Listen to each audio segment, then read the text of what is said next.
Let's move on to some climate change news, and of which there is a lot. There's a lot.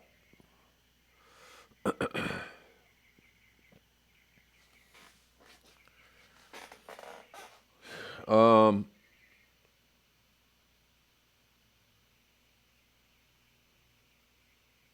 Hold on, I'm waiting for this to fire up.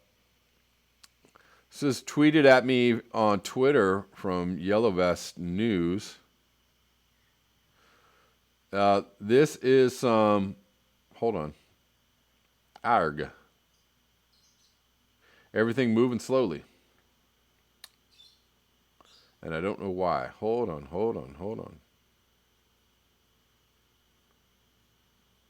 Anyways, this is some flood footage from Japan. It's crazy. Oh my god.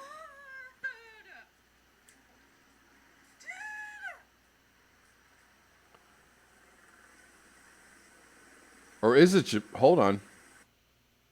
It's crazy. Is this Japan? Newport Beach? I can't tell where this is. Oh my god.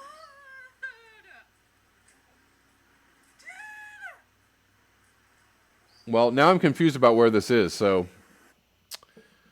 anyways, there's some flood footage for you.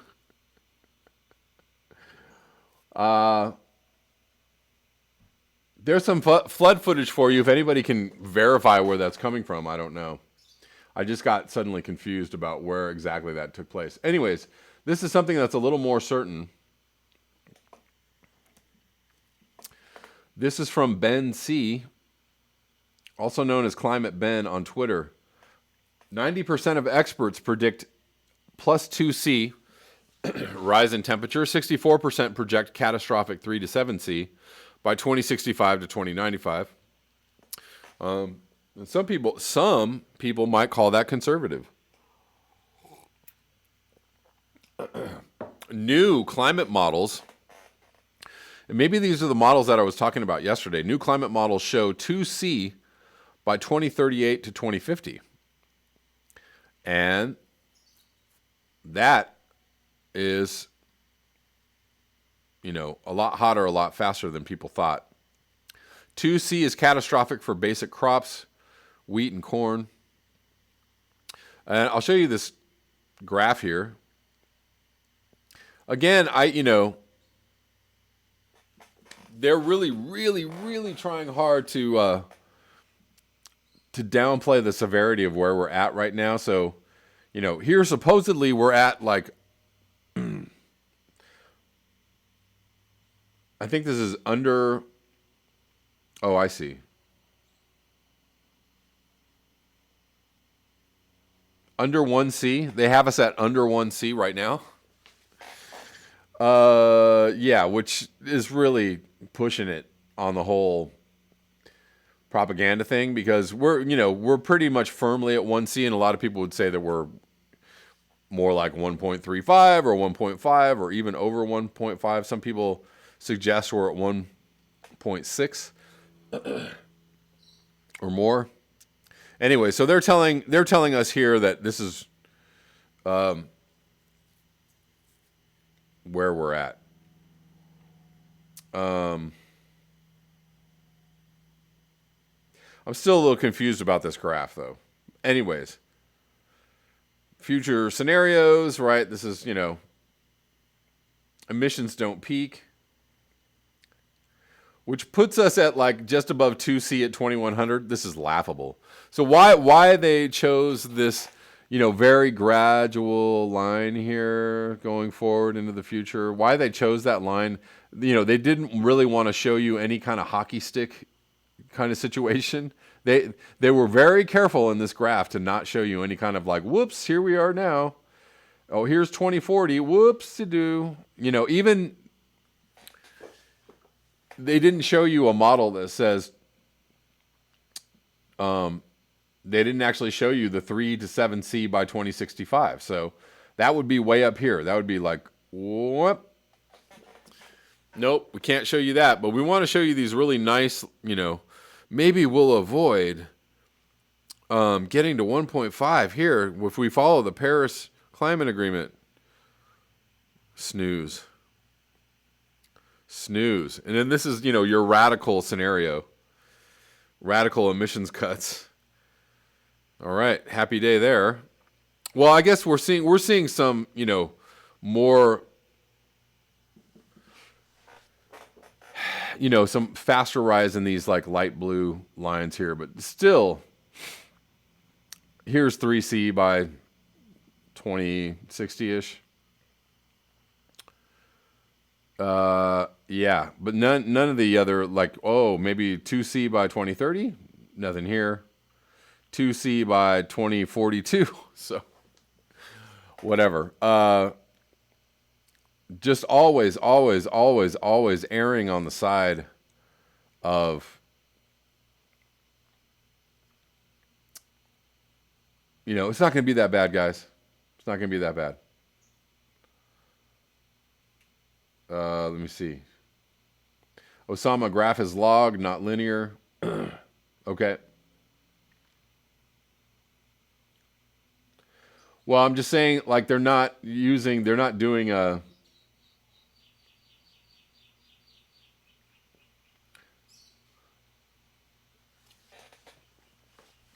they aren't, there's no, like, exponential kind of things going on in there. Or possible exponentialities. Never, never, right?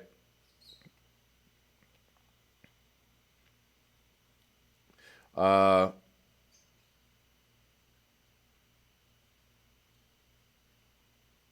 Vollmer ignore the catastrophe? Yes.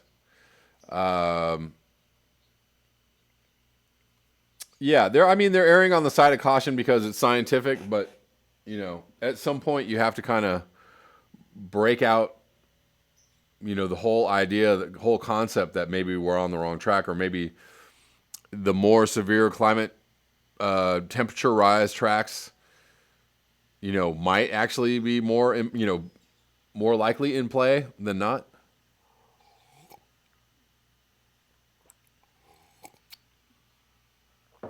Okay, let's do a game. Let's play a game.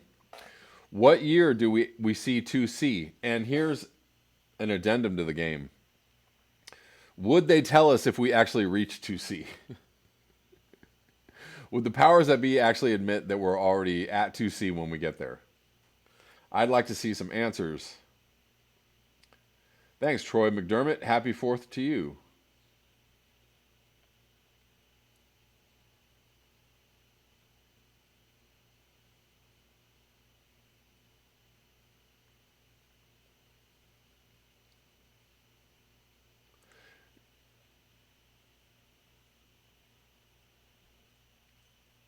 Right. Osama, I'm just reading your tweets. I mean, reading your tweets, your comments. Yes, I understand. I understand all that. I'm just saying, like, the progression of the temperature is this, like, this kind of gradual line. I guess that's what I meant when I said linear. This, like, here's the temperature going, like, there's no, like, whoop. There's no, hey. It's just all very smooth. The smooth, long. Right? Does that make sense? Osama 2020 says. Osama says 2020. Hold on. Had Vollmer 2022. Lightning Rod 2020. A lot of 2020s. Judy Truitt 2021. So you guys are all on the next two or 3 year train. Russ Taylor 2030. Boiled Rope Lamppost 2018. No representation. We are at 2C. Every month this year has been 2C. So what do you base that on? What do you base us being at 2C on? Or where is your information coming from?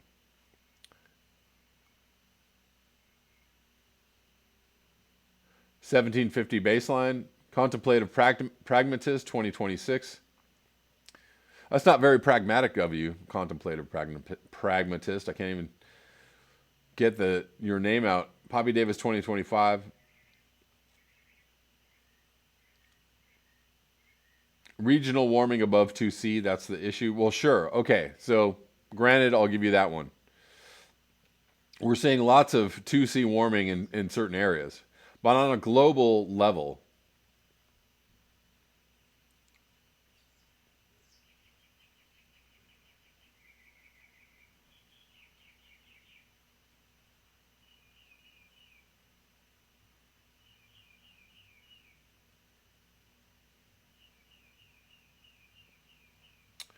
Corana claims 2C already. No representation says there was an article of average temps this year compared to 1750. I would like to see that article. Do you have that article?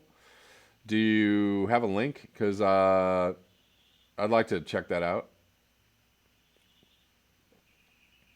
Yeah, I mean, my guess, and I think that they're already doing. I think that they're already doing this. Is that I firmly believe we're already above 1C. I firmly believe we're probably closing in on 1.5, and that they're doing everything. They're changed the baselines, or they keep, shifting things around to keep saying like we're at 0.98C, or we're at 1C now. But we've been at 1C, of course, everybody knows we've been at 1C for many years, right? So, however, temperatures for the last 5 years, ice loss, major extreme weather events have been exponentially increasing over the last 5 years, right? The last 5 year window has been kind of a landmark time period for the fact that, climate change is like, hello, I'm here. It's, rearing its ugly head and saying, it's obvious that this is happening, right? It's obvious that we're having hotter temperatures. It's obvious that we're having more storms. It's obvious that we're losing way more ice. It's so obvious, right? It's just so, to think that we've stayed at the 1C mark or risen incrementally over the last 5 years seems a little bit, not tied to reality. Rich Diana says, listen to man, then add a degree.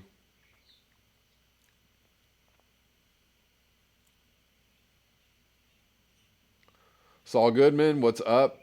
Good to see you here.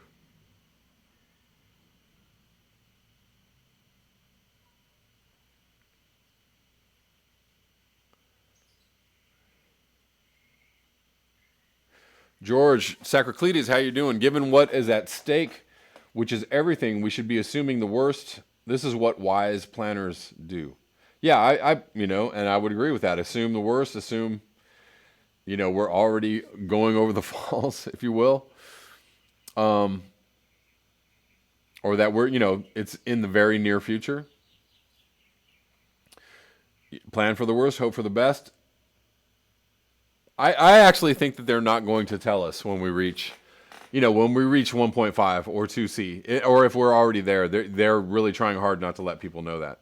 They're doing their very best not to do that. Again, as in the article that I read yesterday, the models showed that we're going to see more severe warming much more quickly. Oh, and the scientists all went, wait a minute, that's wrong. Let's change the whole configuration of the models to fit they're doing anti-science, right? The models are showing us something. Oh, that can't be scientific at all. So let's change the parameters of the models, or change the inputs, or whatever it is you want to do to fit, our narrative, which is we've got more time. Bullshit. That is so pseudoscience-y. I can't believe that people are actually listening to these motherfuckers.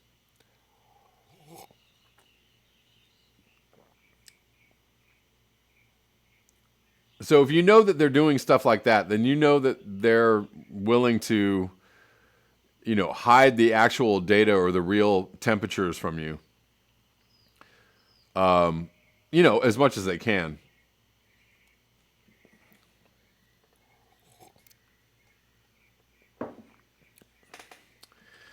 Judy Truitt, who's that? Are we talking about? I don't know who we're talking about. Anyways,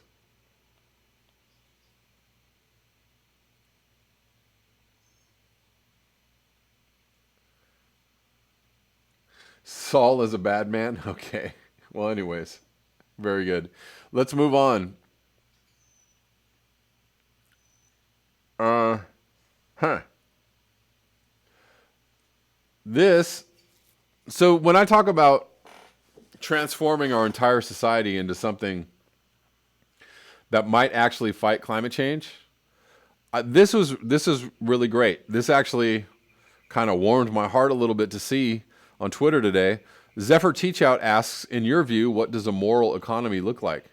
There were a lot of answers. You know, a lot of typical like Medicare for all and free college and, et cetera, blue bitty ba.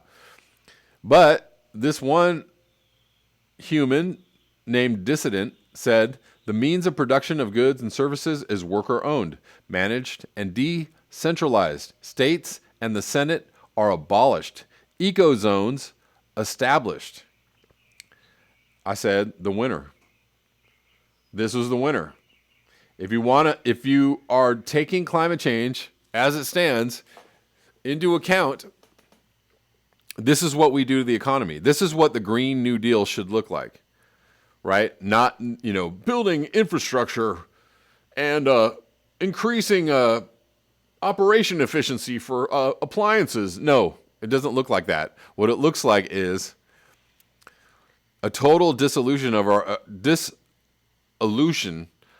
of our entire economy, and we break down the entire country into these, small regional economic zones where these are localized economies, and people grow and, just grow food and make things for each other. And, every economy runs autonomously.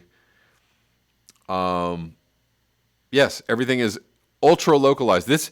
Even these zones are probably too big in my mind. But interesting nonetheless. And also, this won't be here in a couple of years, so whatever. Yeah, I thought that was a really great answer and a really great map.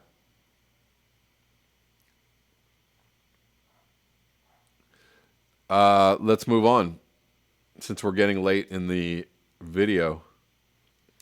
If you want to know where ice melt is at in the Arctic, the Northeast Passage to open in mid-August, Northwest Passage expected to open in mid-September.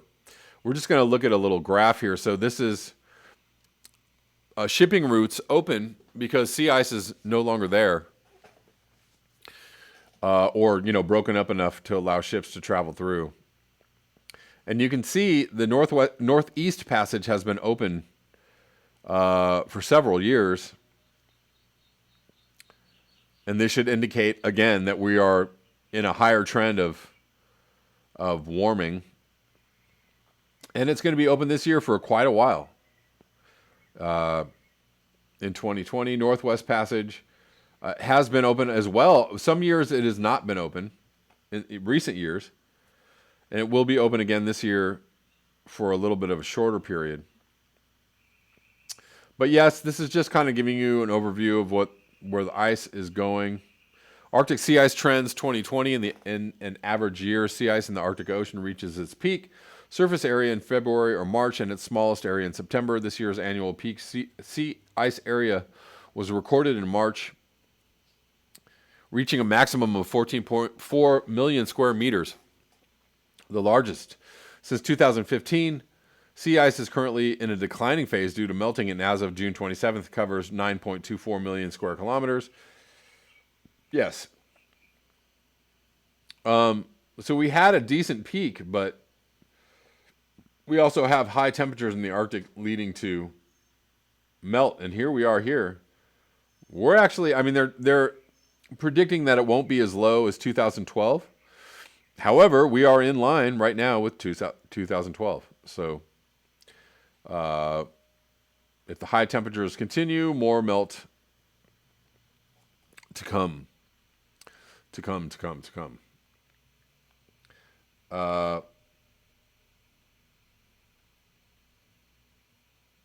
Judy Truitt asks, what's going to happen when all that infrastructure in Russia sinks into the permafrost? Indeed. Rich Diana says Russian diesel spill is reaching the sea.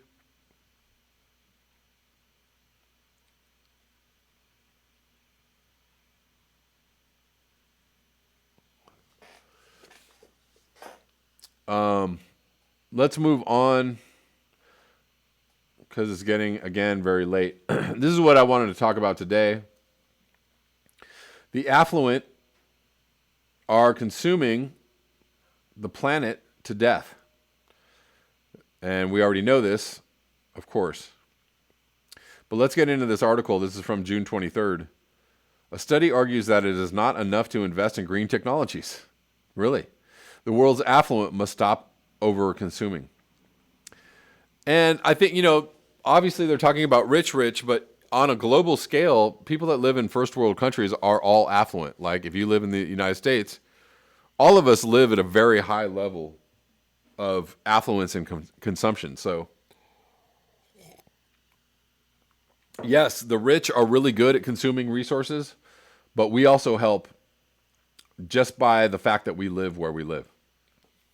A new study published this month in the academic journal Nature Communications argues that despite all the talk about using green technology to address man-made environmental problems, the only way for human consumption to become sustainable is if we rein in the affluent. And I agree with this. The key conclusion from our review is that we cannot rely on technology alone to solve existential environmental problems like climate change, biodiversity loss, and pollution, but that we also have to change our affluent lifestyles and reduce overconsumption in combination with structural change. Professor Tommy Weidman from the University of New South Wales Engineering told the college's newspaper regarding the study. The paper itself argued that the affluent citizens of the world are responsible for most environmental impacts and are central to any future prospect of retreating to safer environmental conditions. The authors added that existing societies, economies, and cultures incite consumption expansion. Yes. And the structural imperative for growth in competitive market economies inhibits necessary societal change. And advocated a global and rapid decoupling of detrimental impacts from economic activity, pointing out that the efforts made by global North countries to reduce greenhouse gas emissions are highly unlikely to occur rapidly enough on a global scale to stave off catastrophic environmental impacts. This is because renewable energy, electrification, carbon capturing technologies, and even services all have resource requirements, mostly in the form of metals, concrete, and land. The authors point out. Rising energy demand and costs of resource extraction, technical limitations, and rebound effects aggravate the problem. After observing that the world's top 10% of income earners are responsible for between 25 and 43% of environmental impact, while the world's bottom 10% income earners exert only around 3.5% of environmental impact, the authors that environmental damage is largely caused by the world's affluent and therefore needs to be confronted by demanding lifestyle changes among the wealthy. Yes.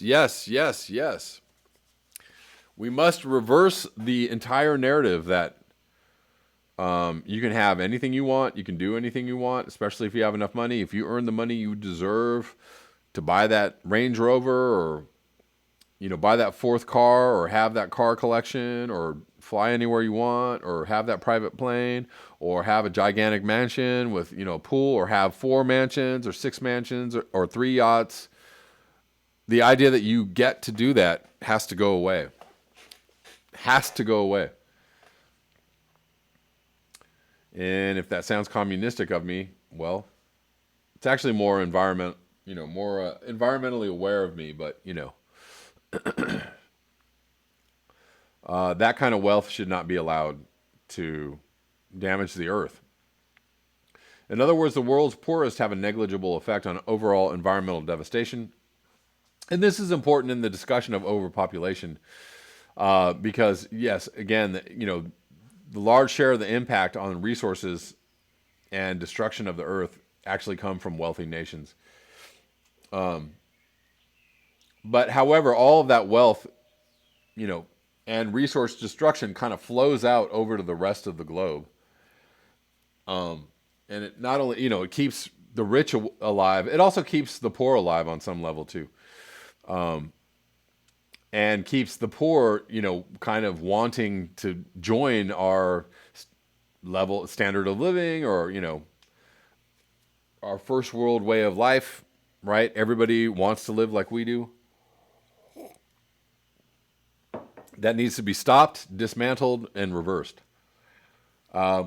Considering that the lifestyles of wealthy citizens are characterized by an abundance of choice, convenience, and comfort. Again, we get to do this. We deserve to do this because we made the money.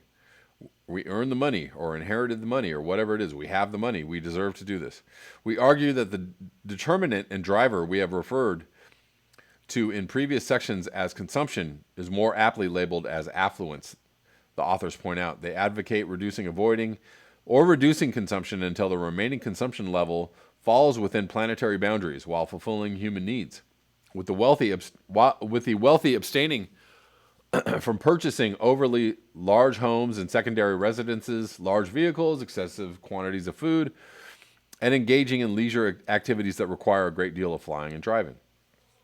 The authors also argue for consumption patterns to be shifted away from resource and carbon-intensive goods and services, e.g. mobility from cars and airplanes to public buses and trains, biking or walking, heating from oil heating to heat pumps, nutrition where possible from animal to seasonal plant-based products. Again, see the map of regional eco regions or eco economies. In addition, they call for the adoption of less affluent, simpler, and sufficiency-oriented lifestyles to address overconsumption, consuming better but less. This approach would need to include addressing socially unsustainable underconsumption, in impoverished communities. What does that mean? In both less affluent and affluent countries, where enough and better is needed to achieve a more equal distribution of wealth and guarantee a minimal level of prosperity to overcome poverty. Well, on that, I'm going to have to disagree with you on some levels. To a certain extent, the authors acknowledge that there are several schools of thought regarding how to best meet these goals. I mean, I have to say that I believe that everybody should, have food, be able to eat, have a house, have clothes, have the basic, access to water, clean water, healthcare, basic necessities met. But beyond that, that's it. That's what everyone should be allotted, if you will, rich and poor.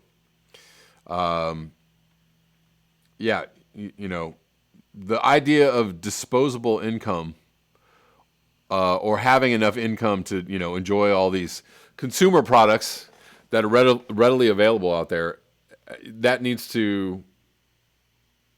all of that needs to go away.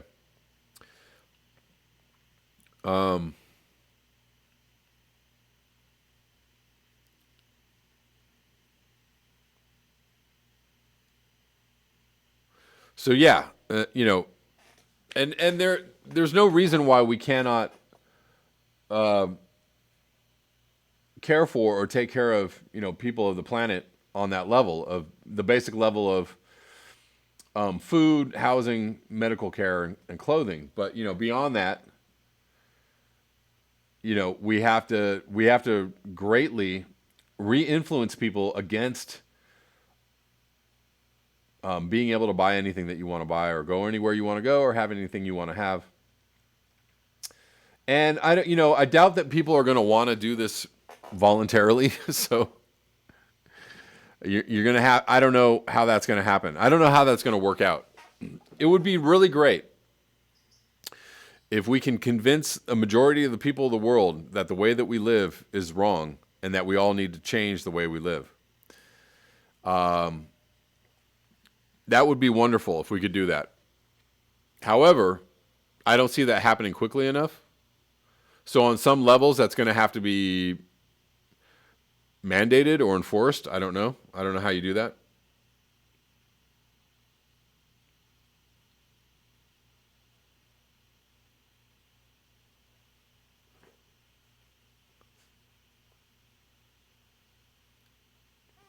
The Salt Laker says, my yacht is very minimalist. Yes. What I'm trying to go for is, yes, like I wanted to, downsize my yacht. I wanted to get really small and, and like purge a lot of the things on my yacht. I wanted to make it really simple living space. You know what I'm saying?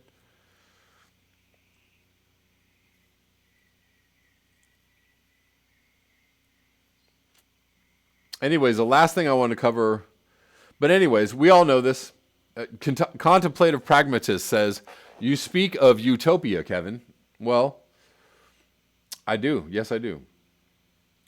Or maybe we can call it a different word. Maybe we can use another word than utopia. Maybe like awakened, enlightened, aware, informed, truly free. I don't know.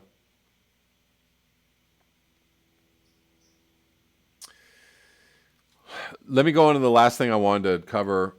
And, this sounds like it might be good news, but it's actually a little, whatever, a little too little too late, possibly. Germany is the first major economy to phase out coal and nuclear. Okay, that's good news, right? That's a really encouraging headline. I like it. This is from Friday, July 3rd. So let's read on a little bit. German lawmakers have finalized the country's long-awaited phase-out of coal as an energy source, backing a plan that environmental groups say isn't ambitious enough, right? So starting right away with something that isn't going to move fast enough for people who really are worried about the climate or the environment, and free marketeers criticized as a waste of taxpayers' money. So, of course, there's the goofball, dumbass side that, somehow the economy is more important than the planet, but free marketers, or marketeers, if you will, as if they're swashbuckling marketeers, criticized as a waste of taxpayers' money. Bills approved by both houses of parliament Friday envision shutting down the last coal-fired plant by 2038. Oh boy. Yeah, guys, we're really making moves here. we're going to shut this coal-fired plant down in 20 years. Wow. That's, revolutionary. What a change.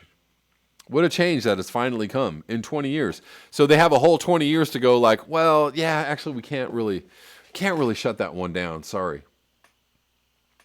Spending some 50 billion euros or $45 billion to help affected regions cope with the transition. Oh, well, that's all very, very encouraging. The plan is part of Germany's energy transition, an effort to wean Europe's biggest economy off planet-warming fossil fuels and generate all of the country's considerable energy needs from renewable sources.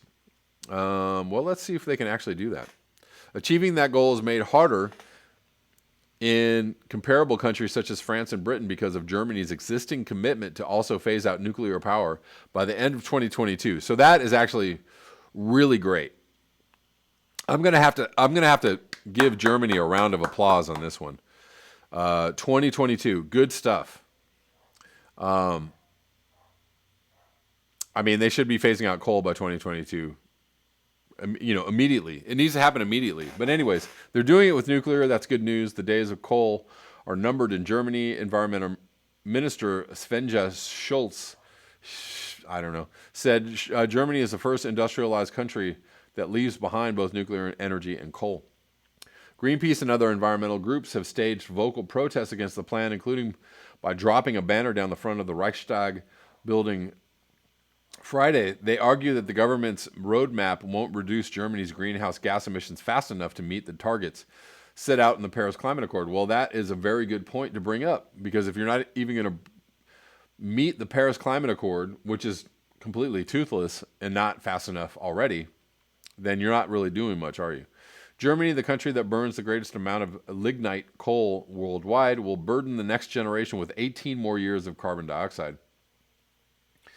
Greenpeace Germany's executive director Martin Kaiser told the Associated Press. Kaiser, who was part of a government-appointed expert commission, accused Chancellor Angela Merkel of making a historical mistake, saying an end date for coal of 2030 would have sent a strong signal for European and global climate policy. Even, 2030, yeah, okay, so 2030 might have been actually something, people could possibly get excited about, even though, whatever, 2030. But that, literally we have to go to zero emissions in a decade. So anything over 2030 is just goofy and ridiculous on all logical levels. Merkel has said she wants Europe to be the first continent to end its greenhouse gas emissions by 2050. Okay. All right. That's not helpful. Germany closed its last black coal mine in 2018, but it continues to import the fuel and extract its own reserves of lignite, a brownish coal, delicious, that is abundant in the west and east of the country. Officials warn that the loss of mining jobs could hurt those economically fragile regions. Oh no, jobs. But jobs, what are we going to do? Jobs.